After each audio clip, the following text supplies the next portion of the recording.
नमस्कार विद्यार्थी मित्रांनो, डॉक्टर सुशील स्पॉटलाइट या आपल्या यूट्यूब चॅनलवर तुमचं सर्वांचं स्वागत आहे। डेली जो UPSCसाठीचा एक प्रश्न आपण देत असतो मेन्ससाठीचा, त्याचं डिस्कशन आपण याच्यामध्ये घेणार आहोत कालच्या प्रश्नाचं।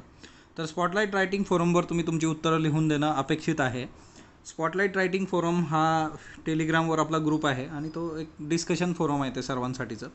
दुसरी महत्त्वाची बाब, रायटिंग प्रॅक्टिस संबंधी उद्या संध्याकाळी 7:30 वाजता आपलं सेमिनार आहे। उद्या सकाळी 9 वाजता मी तुम्हाला लिंक प्रोव्हाइड करेल झूमवर।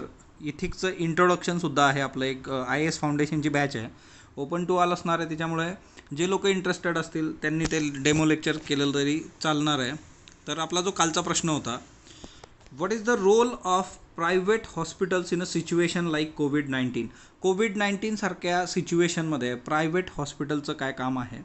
The move by certain states to regulate hospital fees charge in a private sector for कोविड-19 इज डिलेड. म्हणजे ज्या काही राज्यांनी कोविड-19साठी प्रायव्हेट हॉस्पिटलमध्ये जे काही किमती ज्या त्यांची बिलं जी होती ती फुगून येत होती, खूप जास्त बिलं येत होती आणि त्याच्याकरता कॅप लावलेली आहे, तर ते लेट झालं का? ते आपण खूप आधी करायला अपेक्षित होतं का? आणि गिव्ह युअर ओपिनियन. आता बघा, 10 मार्कासाठीचा हा प्रश्न आहे। 2 सरळ प्रश्न तुम्हाला विचारलेले आहेत, त्याच्यामुळे या 2 प्रश्नांना तुम्ही प्रॉपर तिथं म्हणजे सॅटिस्फॅक्टरी समाधान झालं पाहिजे उत्तर चेक करणाऱ्याचं, तेवढं देणं तिथं अपेक्षित आहे। इंट्रोडक्शनमध्ये तुम्ही सुरुवातीला लिहू शकता की सिच्युएशन जी आहे कोविड पॅन्डेमिकमध्ये पेशंट्स मोठ्या प्रमाणावर आहे आणि गव्हर्मेंट हॉस्पिटल जे आहेत तर ते आता ओव्हरफ्लो झालेले आहेत आणि त्याच्यामध्ये प्रायव्हेटचा रोल प्रकर्षाने समोर आलेला आहे। तर या सिच्युएशनमध्ये म्हणजे साधी गोष्ट असते की प्रश्न का विचारलेला आहे, प्रायव्हेटची गरज का पडली? कारण गव्हर्मेंटची जी यंत्रणा आहे ती आता पुरेशी होत नाही आहे, एवढ्या प्रमाणावर तो आजार पसरला आहे। तर हे एक महत्त्वाचं आहे, तर ते इंट्रोडक्शन तुमचं तिथं अपेक्षित असणं आहे। दुसरं महत्त्वाचं, आता पहिला प्रश्न बघा, what is the role of private hospitals in a situation like कोविड-19? आता एक साधी गोष्ट असते की कॉर्पोरेट सोशल रिस्पॉन्सिबिलिटी नावाची एक कन्सेप्ट आहे की जी आपण इंडस्ट्रीयल याच्यामध्ये बघतो। तर हॉस्पिटलने सुद्धा in case of emergency, pandemic, तिच्यामध्ये हॉस्पिटलचं सुद्धा एक काम आहे की त्यांचं समाजाच्या प्रती जे काही देणं लागतं आणि तिच्यामध्ये खूप महत्त्वाचा मुद्दा जो आहे की प्रॉफिट नॉट प्रॉफिटेरिंग। तर हे एक लक्षात ठेवलं पाहिजे की तुम्हाला तिच्यावर अपेक्षित आहे की ते हॉस्पिटल चालतं तर एक नफा, पण तुम्ही नफाखोरी करणं अपेक्षित नाही आहे तिथं। तर हा एक खूप महत्त्वाचा मुद्दा याच्यातला आहे की नफेखोरी जे काही असतं की मोठ्या प्रमाणावर नफा कमवण्यासाठी प्रयत्नरत राहणं। म्हणजे ठाण्यामधली केस स्टडी तुम्ही घेऊ शकता। ठाण्यामधल्या एका लॅबला सील करण्यात आलेलं आहे, जी लॅब खोटे कोविड पॉझिटिव्ह रिपोर्ट देत होती आणि त्या आधारावर त्यांचे प्रायव्हेट हॉस्पिटलमध्ये सुद्धा लिंक होत्या आणि त्यांनी पॉझिटिव्ह रिपोर्ट दिल्यानंतर पेशंट प्रायव्हेटमध्ये गेल्यानंतर त्याचं जे बिल येत होतं 5 लाख 10 लाख, तिच्यातून त्या लॅबला पैसे मिळत होते। तर अशा पद्धतीच्या केस स्टडीज तुमच्या उत्तरात असणं अपेक्षित आहे आणि हे गाजलेलं प्रकरण आहे, आताच्या काळात आहे, न्यूजमध्ये तुम्ही बघू शकता। त्याच्यानंतर करंट सिच्युएशन जी आहे की याच्यामध्ये कसलीही क्लिअर गाईडलाईन प्रायव्हेट हॉस्पिटलसाठी नव्हती। मग ज्या वेळेस आपण म्हणतो की what is the role of private hospitals, मग जर गव्हर्नमेंटनी त्यांचा रोल डिफाईन केलेला नसेल तर ते स्वतःचा रोल डिफाईन करतील आणि हे प्रॉब्लेमॅटिक आहे। सो कुठलीही क्लिअर पॉलिसी नाही आहे। त्याच्यानंतर ते जे सर्व्हिस देत आहेत त्याच्यासाठी पेमेंट सिस्टीम काय असली पाहिजे, तर ती पेमेंट सिस्टीम पण इथं क्लिअर नाही आहे। त्याच्यामुळे जो तो आपापल्या पद्धतीने क्लिअर करत जातो आहे, पण काही स्टेट्सने आता कॅप लावलेले आहेत। त्यामुळे प्रायव्हेट हॉस्पिटलचा रोल डिफाईन करण्यासाठी स्ट्रक्चरल रिफॉर्म्स करणं गरजेचं आहे। याच्यामध्ये strategies of engaging private sector in realizing public health goals.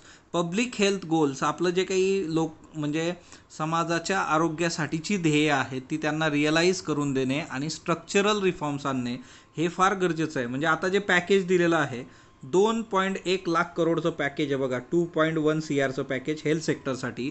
तर याचा वापर येत्या काळामध्ये वे फॉरवर्डमध्ये आपण त्या गोष्टी घेतलेल्या आहेत की तुम्ही partnership with the private sector हे करणं गरजेचं आहे की जर अशी सिच्युएशन परत इन फ्युचर आली तर त्या केसमध्ये गोष्टी कशा रन होतील हे आधीपासून ठरलेलं पाहिजे। कोविड-19 आल्यानंतर सिच्युएशन जेव्हा हाताबाहेर जायला लागली मग प्रायव्हेट हॉस्पिटलकडे आपण वळलो, कारण गव्हर्नमेंट हॉस्पिटलचे बेड ऑक्युपाय झाले होते। मग त्या केसमध्ये ऐन वेळेस कशी पॉलिसी बनवणार तुम्ही, त्या पॉलिसीमध्ये काही लोक आक्षेप घेतील का, बऱ्याच गोष्टी असतात आणि त्याच्यामुळे ते ऑन द स्पॉट होणारं काम नाही आहे। तर ती एक गोष्ट लक्षात ठेवायची। आता स्टेटचा जो रोल होता तर तो डिलेड झाला आहे का, तर नक्कीच नाही. कारण एक गोष्ट आहे की सेंट्रल गव्हर्नमेंटनी सुरुवातीलाच जी काही कोविडची टेस्ट होती त्याला 4,500 रुपयाची प्रायव्हेट लॅबसाठी हे लावलेलं होतं, सिलिंग होतं त्याला. 4,500च्या वर तुम्ही पैसे घेऊ शकत नव्हता. नंतरच्या काळामध्ये जेव्हा सेंट्रल गव्हर्नमेंटनी हे सगळे अधिकार राज्य सरकारांना दिले त्यावेळेस तमिळनाडूनी 3,000वरती आणलेली आहे ती जी प्राईज आहे टेस्टची. आता त्याच्यामुळे आपण असं म्हणू शकत नाही की हे कंप्लीट डिले झालेलं आहे. फक्त सुरुवातीच्या काळामध्ये हॉस्पिटलचा रोल जास्त नव्हता प्रायव्हेट. त्याचं रिझन असं आहे की सुरुवातीला पेशंट संख्या कमी होती, ती गव्हर्नमेंटमध्ये जात होती. जशी ती वाढायला लागली मग त्या केसमध्ये प्रायव्हेट हे हॉस्पिटल जे आहे तर ते समोर आले. तिच्यातही स्टेट्स ज्या होत्या त्यांनी काय केलेलं आहे, हॉस्पिटलचे ग्रेड्स केलेले आहेत कॅटेगरीनुसार. म्हणजे जनरल हॉस्पिटल्स असतील, ICU असलं तर तिथं अजून तुम्हाला चार्जेस जास्त द्यावे लागतील. तर हे गव्हर्नमेंटनी केलेलं आहे प्रायव्हेट हॉस्पिटलच्या बाबतीमध्ये. जसं तिच्यात सर्वात पुढं जे आहे ते आपला महाराष्ट्राने सर्वात आधी गाईडलाईन्स दिल्या की किती पेमेंट्स घेतलं पाहिजे, काय पाहिजे. त्याच्यानंतर गुजरात आहे, त्याच्यानंतर तमिळनाडू आहे. आता हे जे स्टेट्स आहेत इथं मोठ्या प्रमाणावर पेशंट्स होते म्हणून यांनी प्रायव्हेटबद्दल गाईडलाईन्स तयार केल्यात. दुसरा महत्त्वाचा मुद्दा जो आहे या सगळ्या याच्यातला की हे जे प्रायव्हेट हॉस्पिटल्स आहेत या प्रायव्हेट हॉस्पिटलनी रूल्सचं पालन केलेलं नाही आहे म्हणून महाराष्ट्र सरकारने त्यांना कारणे दाखवा नोटीससुद्धा दिलेल्या आहेत. तर ह्या सगळ्या गोष्टी महत्त्वाच्या आहेत तिच्यामध्ये. वे फॉरवर्ड काय असणार याच्यातला की स्टेबल पॉलिसी पाहिजे ज्याच्यामध्ये प्रायव्हेट सेक्टरला ऑन बोर्ड घेणं, की stable policy best strategy to get private sector on board.